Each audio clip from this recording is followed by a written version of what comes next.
ये बजट के डिजिटल पहल पर हम बात करते हैं तो सबसे पहले पीएम गति शक्ति डेटा सेंटर के लिए 40 करोड़ रुपए की फंडिंग की गई है। यह एक क्लाउड बेस्ड सर्विस है जिसमें भोपाल में पहले से ही जिसको एस्टेब्लिश किया गया था उसका एक्सटेंशन है।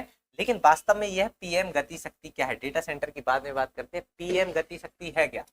PM Gati Shakti is a multi modal mission started in union budget of 2022-23 that was last year. PM Gati Shakti गति किसको देनी है? There are total 7 engines of growth for Indian economy. 7 engines of growth for Indian economy that are the part of infrastructure projects.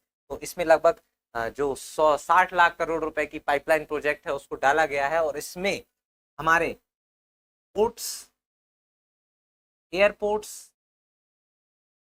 Railways, inland waterways और हमारे logistics, इनको शामिल किया गया है। इसी तरह के 2 और पार्ट हैं इसमें, लेकिन मेन यही है इसमें जो प्रोग्राम है। हाईवेज भी इसमें शामिल है। तो पीएम गति शक्ति में there are total 7 engines of growth जिन पर फोकस किया गया है और 60 लाख करोड़ रुपए का पाइपलाइन प्रोजेक्ट है। तो उसी का जो डेटा सेंटर है, पीएम गति शक्ति डेटा सेंटर जो भोपाल में एस्टेब्लिश किया गया था, उसका एक्सटेंशन के लिए 40 करोड़ रुपए की फंडिंग की गई है। प्रदेश में आईटी पार्क की स्थापना भी की जाएगी। Indore is the IT hub of MP. जैसा कि आपको पता है, जस्ट टेक्नोलॉजी के लिए अभी जो नई बिल्डिंग है उसको प्रस्तावित किया गया है। हमारे इंदौर में टीसीएस है, ठीक है, हमारे इंदौर में इन्फोसिस है, ये सब कंपनियां आने वाली हैं और आईटी हब की तरह से इंदौर को डेवलप किया जाएगा। आईटी में इन्वेस्टमेंट को प्रोत्साहन देने के लिए भी 10 करोड़ रुपए की बजटिंग की व्यवस्था की गई है।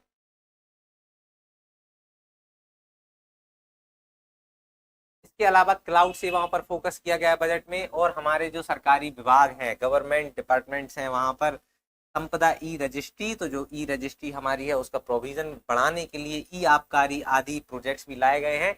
Faceless registration, GIS, wealth evaluation या प्रॉपर्टी इवेल्युएशन, ये भी प्रस्ताव लाए गए हैं। तो आप जीआईएस जो आपका मेंस का पेपर 1 है उसका पार्ट बी है जिसकी यूनिट 5 है, जिसमें जीपीएस, जीआईएस और रिमोट सेंसिंग शामिल हैं। तो जहां पर जीआईएस के एप्लीकेशन आपसे पूछे जाते हैं तो वहां आपको इन चीजों को मेंशन करना है।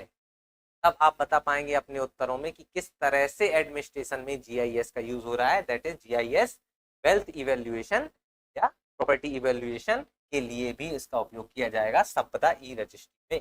ठीक है।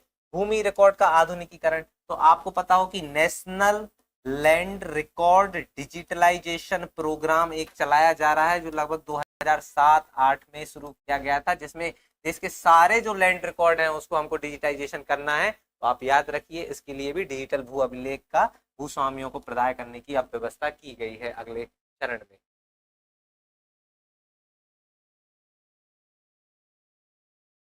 इसके अलावा जो हमारी सहकारी संस्थाएं हैं उनके कंप्यूटरीकरण की व्यवस्था की जा रही है। AEPS that is Aadhaar enabled payment system, Aadhaar enabled payment system को प्रोत्साहन किया जाएगा। ई रूपी को भी इंट्रोड्यूस किया गया है। ये भी एक पेमेंट का माध्यम है जिससे जो बेनिफिशियरी हैं उनको डायरेक्ट पेमेंट्स किए जा सके। तो AEPS आपको याद रखना है कि बायोमेट्रिक है, कोई भी व्यक्ति अपना अंगूठा लगाता है, उसके बैंक का नाम आता है, उसका किस बैंक में पैसे हैं, वो अंगूठा लगाता है और पैसों का विड्रॉल किया जा सकता है। That is the part of door step banking. और जो हमारी सहकारी संस्थाएं उनका कंप्यूटराइजेशन हम करने के बाद भी इन सर्विसेज को प्रोवाइड करा पाएंगे। तो ठीक है, अब देखते हैं